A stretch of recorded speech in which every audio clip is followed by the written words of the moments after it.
Vamos abrir a nossa Bíblia em 1 Samuel, capítulo de número 6. Nós vamos ler a partir do versículo de número 1.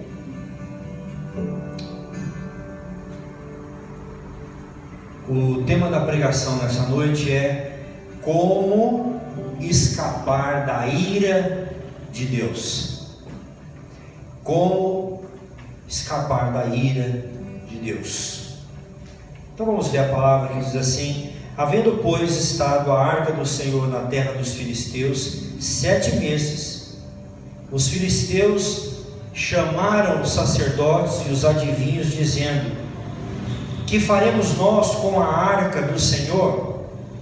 Só um parênteses, lembra-se que a arca fez com que a estátua de Dagon caísse 2 vezes, e o povo foi acometido de hemorroida,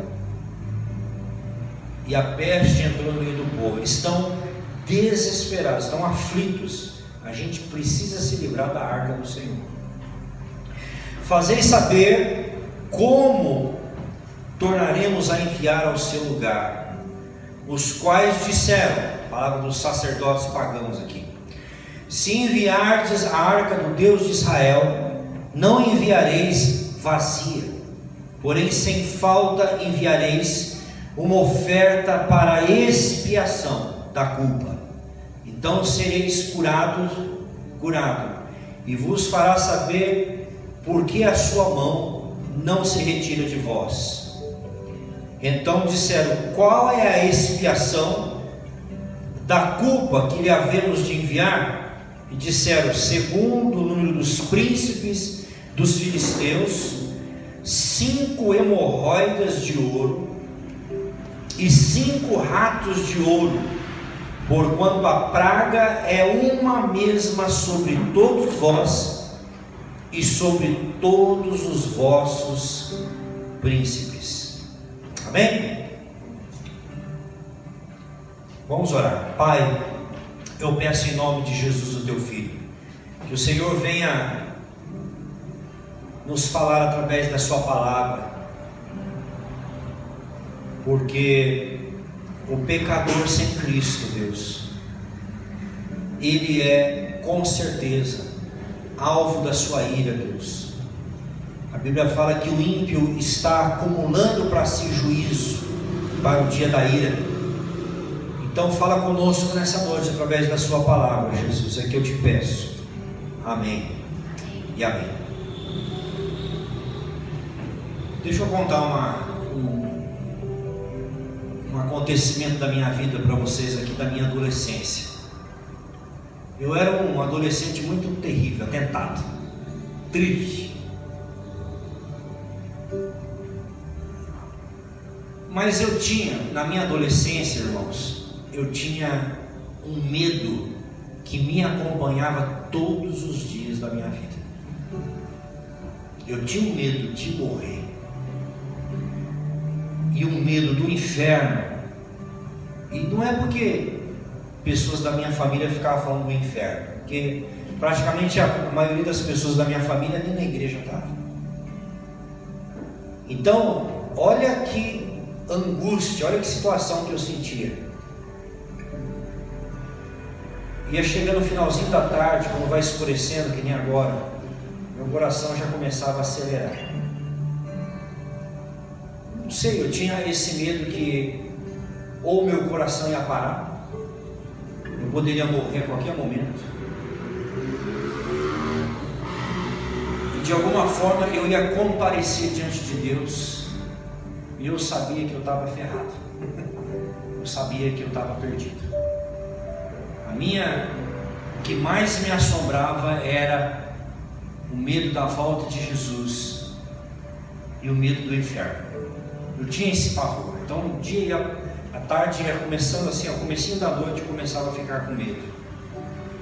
E sabe por que eu tinha esse medo? Porque eu sabia que se eu comparecesse diante de Deus, eu não teria nada para dar, para justificar diante de Deus. O que eu ia dizer para Deus? O que eu ia oferecer para Deus? O que eu poderia negociar com Deus?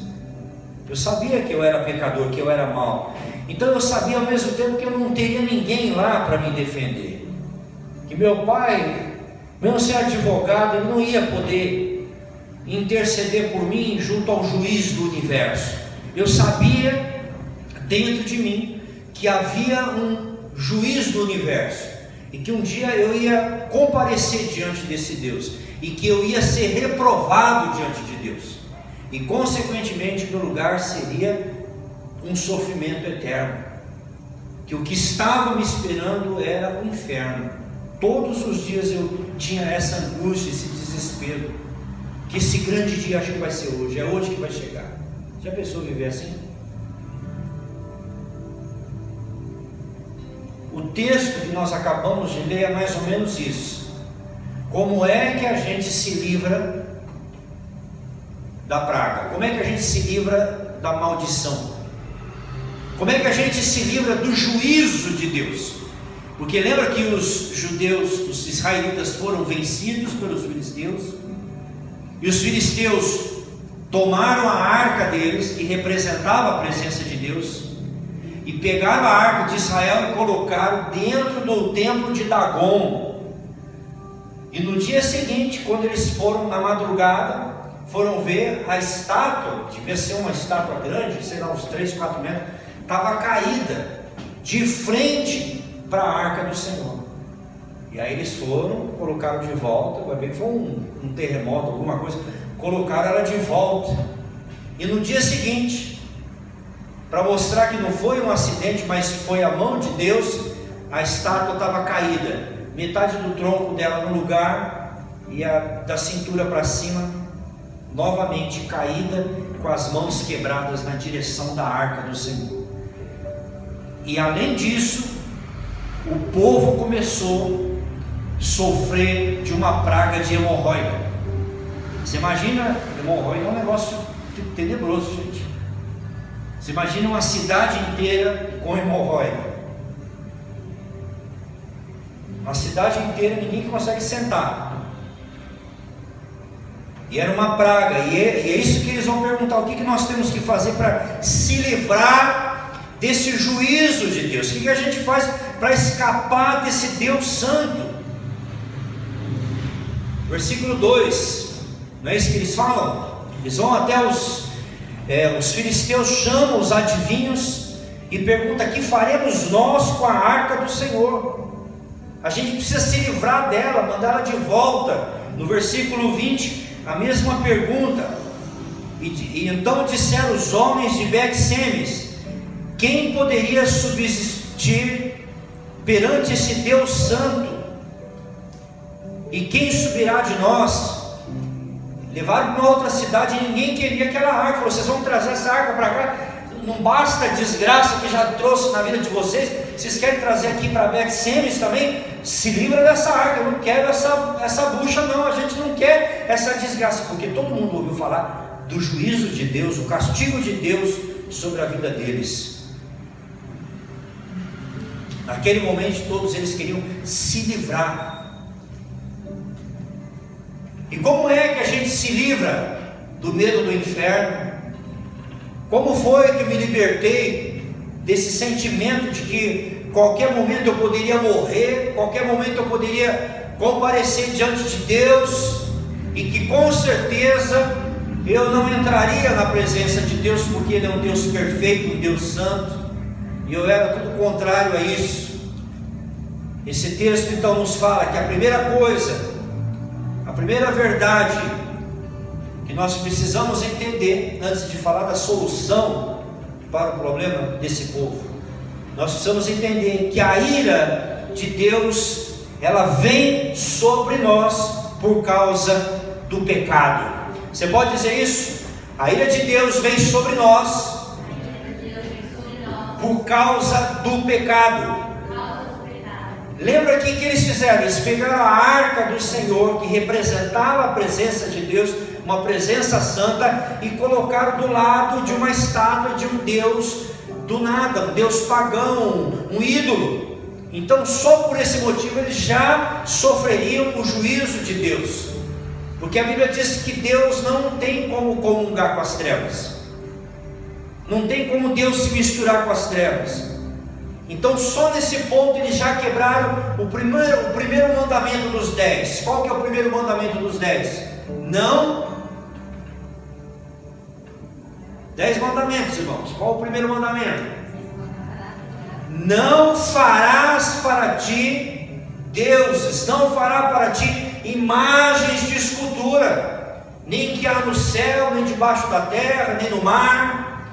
Deus disse para Israel: vocês não devem construir nenhuma forma de adoração através de um ídolo. Então eles já quebraram o primeiro mandamento do Senhor. Só esse pecado já seria o suficiente. Então nesse momento, essa nação, os filisteus, experimentaram a ira de Deus. A Bíblia fala muito sobre a ira de Deus. Quando eu era novo convertido, eu achava que a ira de Deus é que Deus está bravo.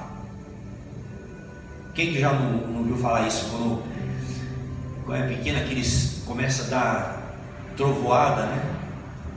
Relâmpago, até meu cachorro fica com medo. É uma coisa assustadora. E o pessoal brincava, falava: Deus está bravo, Deus está irado. Mas você sabe que na Bíblia, quando a Bíblia fala da ira de Deus, ela não está falando de um sentimento, como por exemplo o sentimento humano. Quando a Bíblia, quando fala que a gente está irado, normalmente a gente associa a ira a um sentimento de raiva, a um sentimento de... Não, a ira de Deus não tem nada a ver com temperamento, porque Deus não é humano. Isso não, quando fala que Deus se ira, não está falando de um temperamento de Deus. Não, a ira de Deus, se você quer entender o que é a ira de Deus é a reação de Deus, de um Deus santo, de um Deus perfeito, de um Deus justo, em contato com o pecado. Isso é a ira de Deus. Então, uma coisa muito santa, muito perfeita, muito pura, quando entra em contato, é uma explosão. Entende? Então, se Deus, por exemplo, se Deus se manifestar na glória dele, em todo o seu poder, em toda a sua glória, aqui na terra, o que vai acontecer com a terra? Ela vai desintegrar. Ela vai explodir, ela vai desaparecer. Nós não temos estrutura física e nem espiritual. Quem que já viu a história de um homem na Bíblia chamado Uzá? Conhece, Ana Carolina? Eles estavam trazendo a arca de Deus em cima de uma carroça, que já está errado, porque a arca tinha que ser trazida com aqueles paus, e só os levitas é que podiam. Eles tinham que andar, dar uns passos, parar, adorar a Deus. Era todo um ritual. Tinha que ter pessoas, os levitas, pessoas separadas para aquela função. E numa dessas passagens, nós vamos chegar nela, eles estão trazendo a arca do Senhor. Davi está na frente festejando, e de repente os bois tropeçam, e aquela caixa, da arca, ela vai tipo como que tombar. O coitado do Uzá, que estava ali desavisado, ele foi tentar segurar a arca de Deus para ela não cair. Na hora que ele encostou na arca, morreu eletrocutado na hora. A glória de Deus. E aí passou a ser chamado a ira de Deus. Mas observe, não é que Deus estava irado com Uzá, é que Uzá não estava cerimonialmente purificado para poder tocar numa coisa santa. Por exemplo, o Espírito Santo mora hoje em você, não mora? Quando você aceitou a Jesus. Mas se Jesus não tivesse derramado o sangue dele, o Espírito Santo te fulminava. Então, graças ao sangue de Cristo é que você pode ter o Espírito Santo, que eu posso ter o Espírito hoje. Amém? Então, imagina a arca do Senhor aqui, um símbolo da presença de Deus no meio de um templo pagão. Começou a vir desgraça, começou a vir juízo de Deus sobre a vida de todos ali. Não havia proteção espiritual. E sabe o que a Bíblia diz? que a ira de Deus se manifesta do céu contra toda impiedade e perversão dos homens. Romanos capítulo 1. Se você nunca leu, Romanos capítulo 1 diz que a ira de Deus se manifesta do céu contra toda a pecaminosidade dos homens. Romanos 6:23 diz que o salário do pecado é o quê? Você entende que a ira de Deus, ela precisa punir o pecado? Então os filisteus, eles haviam ferido a santidade de Deus, eles haviam quebrado a lei de Deus. Com isso, Deus os golpeou com a morte. Começou a morrer gente, começou a nascer, estourar hemorroida em todo mundo. Era Deus mostrando que a presença dele é santo. Então a ira de Deus é esse antagonismo, né? Essa oposição a tudo aquilo que é contrário ao que Deus é. Quando Jesus voltar, os pecadores não vão ter como se esconder dele, amém? João, lá no Apocalipse, ele diz: eu tive uma visão, e eu vi um trono branco, e se passou o mar, se passou os céus e a terra. Quer dizer, não tinha onde os homens se esconderem. E todos aqueles cujo nome não estava escrito no livro do Cordeiro foram trazidos à presença de Deus, e cada um foi julgado conforme estava escrito nos livros, grandes e pequenos, e foi aberto os livros. E eu sabia na minha adolescência que quando Deus abrisse o livro da minha vida, o meu nome não estaria escrito no céu, porque eu ainda não entendia sobre a salvação, mas eu sabia que eu era um jovem perdido e condenado. Ai, que medo que eu tinha. Eu dizia: Deus, me dá mais uma chance, Deus, me dá mais uma chance, não deixa eu morrer antes de aceitar a Jesus, não deixa eu morrer sem eu me voltar para Ti, ó Deus. Eu falava isso para Deus, na minha sinceridade. Eu falava: Deus, eu não consigo ser crente ainda, eu não consigo ser cristão, não consigo crer como deveria crer, andar na Sua palavra, nada disso. Na minha ignorância, eu não entendia que era só crer em Jesus, receber a salvação. Mas eu dizia todo dia para Deus: dá mais uma chance, Deus, dá mais uma oportunidade, Senhor. Segundo lugar, os filisteus perceberam que eles precisavam de um sacrifício adequado para satisfazer a justiça de Deus. Os filisteus perceberam que eles precisavam de um sacrifício adequado, um sacrifício correto, para que eles pudessem satisfazer a justiça de Deus. Olha o versículo 3, se você está com a sua Bíblia aberta.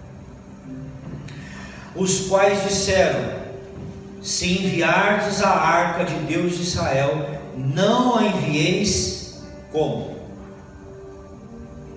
Não as envieis, vamos gente, vazia. Não a envieis vazia, sem falta enviareis uma oferta para expiação. Vocês estão comigo aí no texto? É o 6:3. Enviareis uma oferta de expiação. Como é que está aí na sua Bíblia? Não aparece a palavra expiação aí? 1 Samuel 6:3.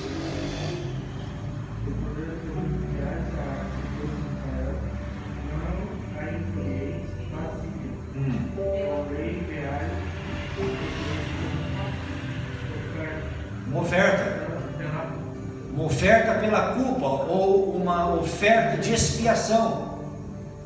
Como é que está na sua Bíblia? Culpa. Fala de uma oferta de expiação. Então eles sabiam que eles precisavam não só mandar a arca de volta, mas que eles precisavam fazer uma oferta para aplacar a ira de Deus. Eles precisavam satisfazer a justiça de Deus, para que a peste cessasse. Precisava ter um sacrifício, uma oferta, uma oferenda para Deus, que chama de expiação. Eles vão perguntar assim: qual é a oferta que nós vamos oferecer? Versículo 4. Então disseram: qual é a expiação da culpa que lhe havemos de enviar? Então o que nós vamos enviar para Deus? O que a gente pode ofertar para a divindade tirar essa desgraça aqui? O que a gente pode fazer para deixar Deus calmo? Aí eles tiveram a ideia: vamos pegar e fazer hemorroida de ouro. Devia ser uma coisa muito nojenta, muito feia, né, gente? Uma hemorroida com aparência de ouro e de rato. E 5 ratos de ouro. Olha que oferta maravilhosa. Manda os animais levar na carroça, vai estar a arca do Senhor, um monte de hemorroida de ouro e rato de ouro também, para ver se Deus deixa a gente, libera a gente. Como é que a gente satisfaz a ira, né? Aplaca a ira de um Deus irado? Como é que um jovem adolescente com medo do inferno, o que ele tem que fazer para não ter mais medo do inferno, não ter mais medo da morte eterna? Então olha que interessante, eles percebem que, olha que interessante isso, que existe um preço ligado ao pecado. Eles percebem que precisa fazer alguma coisa para tirar o pecado. Você sabia que isso está em todas as culturas do mundo? A ideia de pecado? Deus deixou gravado na mente de todo homem a ideia do pecado e a ideia do sacrifício. Tem um livro que eu li há muitos anos atrás, se você puder ler esse livro, agora lá no grupo, está cheio de livro lá, né? Você viu lá, né? Você viu lá? Olha, eu coloquei você lá, Carol. Tem 380 livros já, não mais, 400 e... deve ter uns 500 livros lá já. Não sei se tem lá, mas tem um livro chamado O Fator Melquisedeque, que fala isso. De povos, coloquei você hoje lá também no Telegram. Está no Telegram. E fala que tem um povo em algum lugar distante daqui no Brasil. Sabe o que eles fazem? Eles colocam um barquinho na água e escrevem o pecado deles, coloca dentro de um barquinho, para que as águas levem embora o pecado deles. Olha como que está. É uma forma simples, mas em outras palavras, todo mundo sabe que tem culpa, todo mundo sabe que tem pecado. Na cabeça deles, é lógico, o missionário vai lá, sabe o que ele vai falar? Não adianta ele falar da cruz, porque a cruz foi aqui em Roma, foi lá em Jerusalém. O pessoal não sabe nem o que é cruz. Sabe como que um missionário prega o evangelho lá? Fala que Jesus é o barquinho que vai levar os seus pecados. Então essa ideia de que nós estamos culpados diante de um Deus, que nós vamos comparecer diante de um Deus, essa ideia está presente. A gente tem que falar: o que a gente faz para Deus não nos fulminar, para Deus não nos matar? O que a gente faz? Tem que dar alguma coisa. Eles fizeram o quê? 5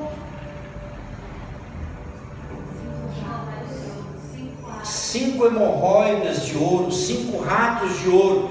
O ouro porque é uma coisa valiosa, uma coisa cara. Então eles sabiam que para cobrir os seus pecados, para tirar a culpa de Deus, eles tinham não apenas que algo precisava ser pago, mas que fosse algo custoso. Agora, onde é que eles falharam, irmãos? Abra sua Bíblia lá em Levíticos capítulo 11, versículo 29. Alguém leia para mim Levíticos 11, 29.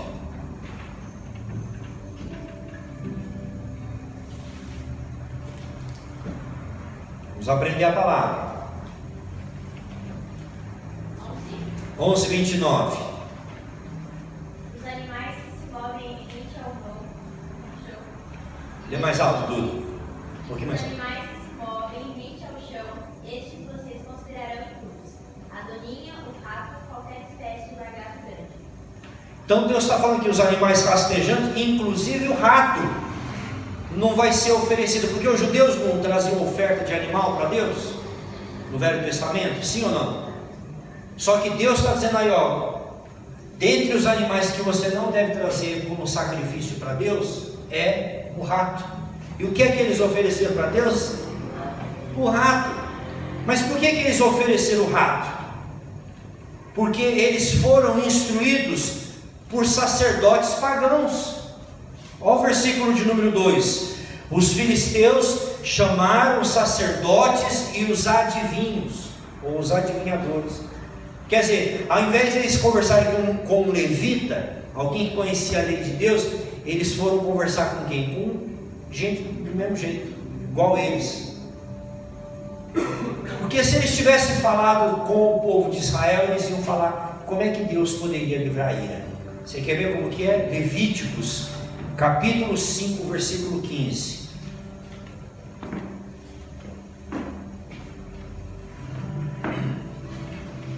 O que está em Levíticos 5,15?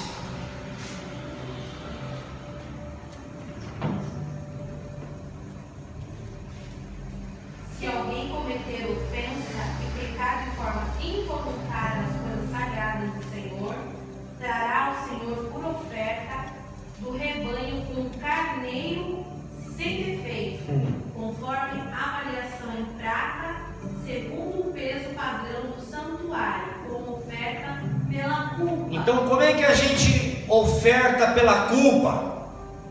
Como é que a gente remove a culpa? Não é um rato, é um cordeiro sem defeito. Essa era a oferta que eles tinham que trazer. Mas as pessoas que não conhecem a Bíblia, que não conhecem o Evangelho, elas não sabem como agradar a Deus. Eu estava ouvindo um testemunho ontem, ou reouvindo, de um ex-padre chamado Aníbal Pereira Reis. Ele conta no testemunho dele um áudio bem antigo, já faleceu inclusive. Ele conta que ele se tornou um sacerdote católico. Sabe por quê? Porque ele queria ir para o céu. E ele se entregou uma vida como um sacerdote romano. E ele escreveu um livro chamado O Padre que Cria em Jesus, mas que não era salvo. Ele conta que a angústia dele era poder se acertar com Deus. Finalmente esse homem se converteu ao Evangelho. E ele disse que uma vez foi para Roma visitar o Papa Leão X, uma coisa assim, foi nos anos 70. E ele disse que foi conversar com o sumo pontífice, que estava sentindo dores horríveis, que sentia dor no seu corpo todo e que sabia que já estava bem idoso. Normalmente os papas são bem velhos já, E ele contou a história dele para o sumo pontífice da igreja, o Papa Leão VI. Papa Leão VI. Depois entra no Google, pesquisa.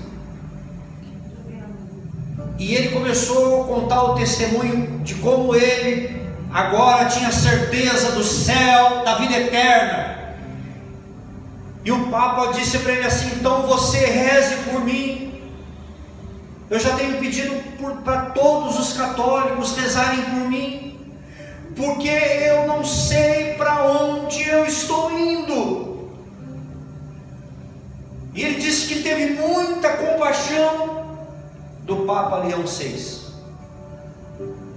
porque foi um homem que, em meio, próximo da morte, sofreu a angústia de não saber para onde ir. E quando um Papa morre, não sei se você sabe, eles acendem uma fumaça E todos os católicos fazem uma missa. Para você ver como eles não têm certeza da salvação, é feita uma missa depois da morte do Papa, para que ele possa ser introduzido no céu e perdoado os seus pecados. Quantas pessoas não estão assim, confiando num sistema religioso, confiando que você tem que ter uma vida perfeita para você chegar no céu, que você precisa então desenvolver o seu karma, que você precisa evoluir. Allan Kardec dizia: fora da caridade não há salvação.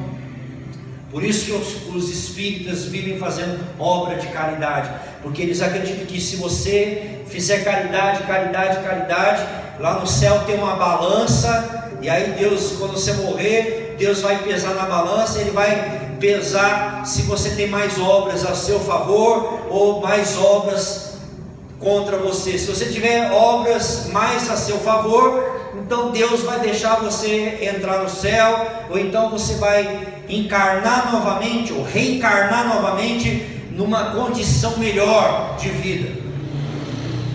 Então todo o sistema do mundo de salvação é você quem está se salvando, é você que tem que criar o seu caminho para chegar até Deus.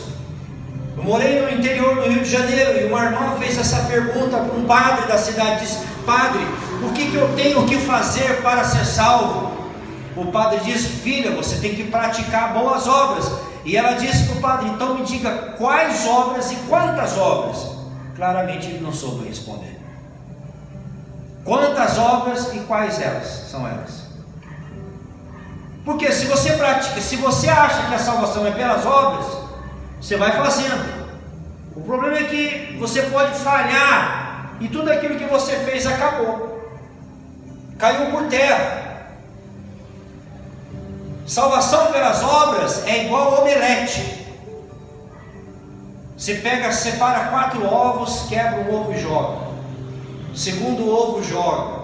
Aí quando você vai pegar o último ovo, ele está estragado e você joga. Você consegue separar o ovo? Estragou tudo. Esse é o problema de ser salvo pelas obras. Para você ser salvo pelas obras, você precisava acertar todos os ovos. Você não poderia ter nenhum ovo estragado. Mas a Bíblia diz que nós somos pecadores. Todos pecaram. Ninguém consegue produzir ovos bons o tempo todo, porque todos nós pecamos. E a Bíblia diz que nós pecamos por palavras, por pensamentos e por atitudes. Como nós aplacamos a ira de Deus? Como é que a gente resolve o problema da culpa com Deus? Terceiro lugar, o Novo Testamento, aleluia. O Novo Testamento nos mostra que Jesus foi o único sacrifício perfeito e satisfatório pelos nossos pecados. A ira de Deus caiu sobre o inocente, para que a inocência dele fosse colocada em nosso lugar. Quando João Batista viu Jesus, o que ele disse? Eis o Cordeiro de Deus. O que tinha que fazer para Deus aceitar o sacrifício? Tinha que matar um cordeiro sem mancha. João viu Jesus e diz: eis o Cordeiro de Deus que tira o pecado do mundo. Então só existe uma base para você ser salvo: é através do sangue de Cristo. Cristo mais nada. Ele é o Cordeiro de Deus. Isaías 53 diz que o castigo que nos traz a paz estava sobre ele, e pelas suas pisaduras foste sarado. Esse sacrifício que nós precisávamos, que era caríssimo, ele pagou. Deus ofertou o seu filho para morrer em nosso lugar. Aleluia. Então é no momento, meu irmão, meu querido, que você confia em Jesus, no sacrifício dele, que você recebe o perdão dos pecados. Não é algo, salvação não é algo que você faz por você. Salvação não é algo que você faz para Deus. Salvação é algo que Deus fez por você. Não é algo que eu estou trabalhando, ralando para fazer por mim, não. Porque a Bíblia diz que as minhas obras são como trapos de imundícia. Todos se fizeram inúteis. Não tem como eu me salvar. Só existe uma pessoa que Jesus pode justificar. Quem é?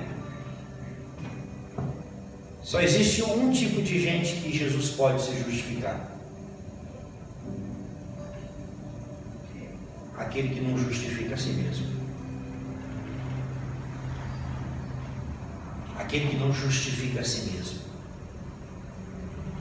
Aquele que chega diante de Deus e diz assim: Deus, tem misericórdia, porque eu não valho nada, eu sou um pecador. É essa pessoa. Lembra a parábola que Jesus contou do publicano e do fariseu? O que o fariseu falava para Deus? O fariseu falava: eu jejuo 3 vezes por semana, eu dou dízimo, eu sou um cara que passo longe do pecado. Mas ele estava orgulhoso. E o publicano dizia: eu sou um publicano, eu sou um pecador.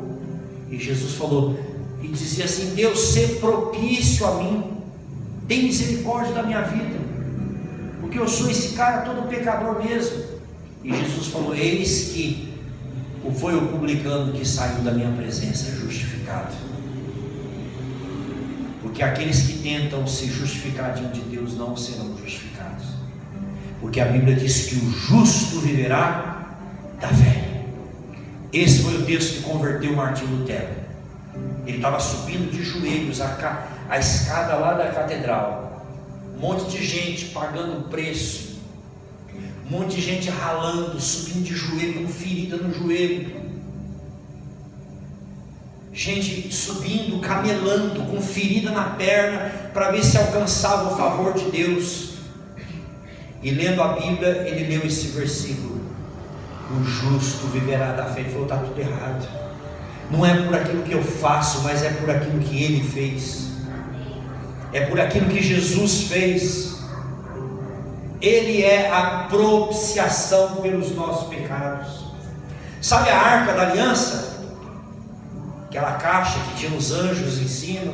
Tem igreja que até usa na hora da oferta, né? Tinha 2 anjos, querubins, um virado para o outro, com as asas assim cobrindo a face. E a tampa daquela arca é chamado de propiciatório, porque o sumo sacerdote, uma vez por ano, ele entrava no santíssimo lugar, lá no Santo dos Santos, com o sangue do animal, e lá dentro da arca tinha uma cópia da lei. A cópia da lei representa que todos nós quebramos a lei de Deus, que todos nós, pela lei de Deus, devemos ser julgados. E aí o que o sacerdote fazia? O sacerdote sabia que ele estava diante de um Deus santo, ele tinha que fazer todo um ritual, senão ele nem saía dali. Tinha até um sininho amarrado na roupa sacerdotal e uma cordinha, porque se aquele sacerdote tivesse um pecado não purificado, ele morria na hora ali, aí tinha que puxar ele com a cordinha. Então o pessoal ficava ouvindo o sininho, blim, blim, blim, blim. Se o sino parar, já era, o cara morreu. E ele está ali, o que ele faz? Ele aspergia o sangue sobre aquela tampa, que era chamado o propiciatório. E o que Deus fazia? Deus olhava a lei dele contra mim e contra você. Deus, através da sua palavra, condena toda a raça humana. Mas quando o sacerdote entrava com sangue, Deus aceitava aquele sangue para cobrir o pecado, que era a expiação. Então Deus dava mais um ano de perdão para o povo. E aí a Bíblia diz em 1 João capítulo 2, versículo 1 e 2: filhinhos, não pequeis, contudo se pecardes, temos um advogado junto ao Pai, e Ele é a propiciação pelos nossos pecados. Ele é essa tampa, que não agora o sangue de animal, mas o sangue de um Cordeiro de Deus que tira o pecado do mundo, levou sobre si os nossos pecados e a nossa culpa. Aleluia. Você tem que glorificar a Deus, irmãos. Isso aqui é uma palavra poderosa de salvação. Caiu sobre Jesus a ira de Deus, e como Jesus não tinha pecado, Deus aceitou Jesus como uma oferta perfeita. Eu quero terminar essa pregação, inclusive tem tudo a ver com o que nós vamos fazer hoje, a ceia do Senhor. O que é? É lembrar que o Cordeiro de Deus foi imolado na cruz pelos nossos pecados. Eu quero terminar essa pregação lendo com vocês Colossenses capítulo 2. Eu fiquei 4 meses em Colossenses no discipulado que a gente fazia lá em casa. Lembra disso, amor? Caminhando, estudando, eu fui edificado profundamente. 2:14.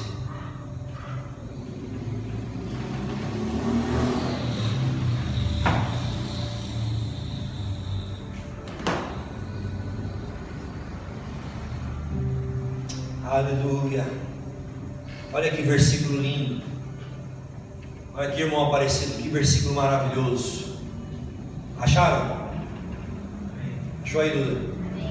Diz assim: havendo riscado a cédula que era contra nós nas suas ordenanças, a qual de alguma maneira nos era contrária, tirou do meio de nós, cravando-a aonde? Jesus cravou na cruz todos os seus pecados. Agora olha que interessante, Paulo usa a palavra cédula, ele riscou a cédula. Alguém tem algum palpite o que Paulo está querendo dizer aqui com essa expressão que Jesus riscou a cédula que era contra nós? Não? Hã? Vai fazer assim na cabeça, irmão, ó. Quer uma explosão agora? Vamos lá? O irmão do estudo ele faz assim, ó. Paulo está pensando, quando ele está escrevendo esse versículo, ele está pensando na prisão romana. A prisão romana era o seguinte: aqui está a cela, o prisioneiro está dentro da cela, e no sistema romano, do lado da cela tinha um papel que era chamado cédula, essa palavra que ele usa, e ali estava escrito o crime, o delito, porque o cara estava preso. Então, quando você passava na frente das cadeias, das prisões, hoje seria o artigo, né? 159, 122, e ali estava dizendo: fulano, Beltrano foi preso porque no dia tal, na hora tal, ele cometeu o crime.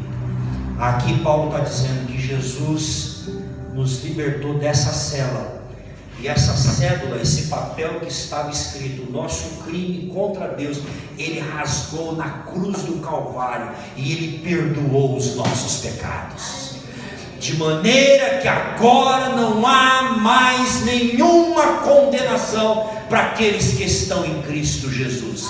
Se hoje, presta atenção no que eu vou te falar, se hoje você fosse o maior delinquente, o maior bandido, o maior pecador de todos, e você aceitasse Jesus 1 minuto depois, e o diabo chegasse diante de Deus com a cédula, né, com todos os seus crimes, os seus pecados, e dissesse: Deus, eu conheço o Jonas, eu conheço todos os pecados da vida dele, e 1 minuto depois, Jonas, você aceitou Jesus, e o diabo viesse para Deus para te acusar e dissesse: eu conheço todos os crimes que estão escritos na cédula, sabe o que Jesus ia dizer? dizer para o diabo: que crime? Não sei do que você está falando, porque o sangue do meu filho já cobriu a vida do Jonas de todos os seus pecados, passados, presentes e futuros, perdoando todas as nossas ofensas. Aleluia!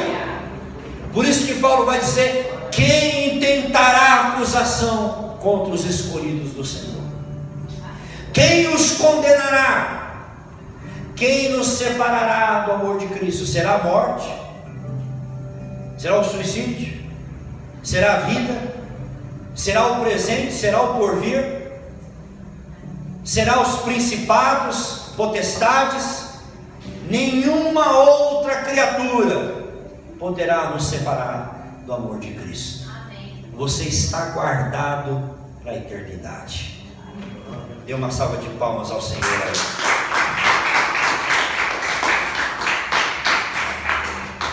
Então, o que é a ceia do Senhor para nós? A ceia do Senhor para nós não é um rito. A ceia é um memorial, é lembrar dessas verdades. Entendeu, irmão Aparecido? A ceia é não deixar essa verdade morrer, é estar lembrando todos os dias que a cédula que era contrária a nós em formas de mandamentos, porque todos nós quebramos os mandamentos de Deus. Todos nós já roubamos, todos nós já cobiçamos. A mulher, o homem, o próximo, todos nós já pecamos. Todos nós já mentimos. Você pegou uma caneta da empresa que você trabalha e não devolveu, você já é um ladrão. Todos nós já quebramos a lei de Deus. E diz que Ele rasgou a cédula que era contrária a nós em formas de ordenança, que nos era contrária, tirou do meio de nós e cravou na cruz. O sangue de Cristo cobriu toda a nossa vida. É diferente do sacrifício do Velho Testamento, porque o sacrifício do Velho Testamento só cobria os pecados passados. Por isso que todo ano eles tinham que matar um animal, porque aquilo tinha validade dali para trás. No nosso caso não, o sangue de Jesus cobriu todos os nossos pecados, passados, presentes e futuros também. Porque senão Jesus não teria que morrer de novo, é uma lógica. Por que eles tinham que matar animal todo ano? Porque o sangue daquele animal só cobria temporariamente. Mas o livro de Hebreus vai dizer que através de uma única oferta, aleluia, não sei se isso alegra o teu coração, mas alegra o meu, que através de uma única oferta Ele aperfeiçoou para sempre os que estão sendo santificados. E onde há oferta por esses, não há mais a necessidade de um sacrifício. Não precisamos toda a missa matar Jesus de novo, porque de uma vez por todas o sacrifício dele foi aceito em nosso lugar. Amém? Nós vamos ceiar nessa noite. Eu gostaria de convidar o Jonas e a Ana para nos ajudar a servir a ceia aqui. Amém? Glória a Deus. Aproveita que a irmã está com o nenenzinho ali, ó. Deixa eu filmar um pouquinho, João, a ceia. Depois a gente vai fazer um corte aqui, um recorte só da parte da ceia. Amém, igreja?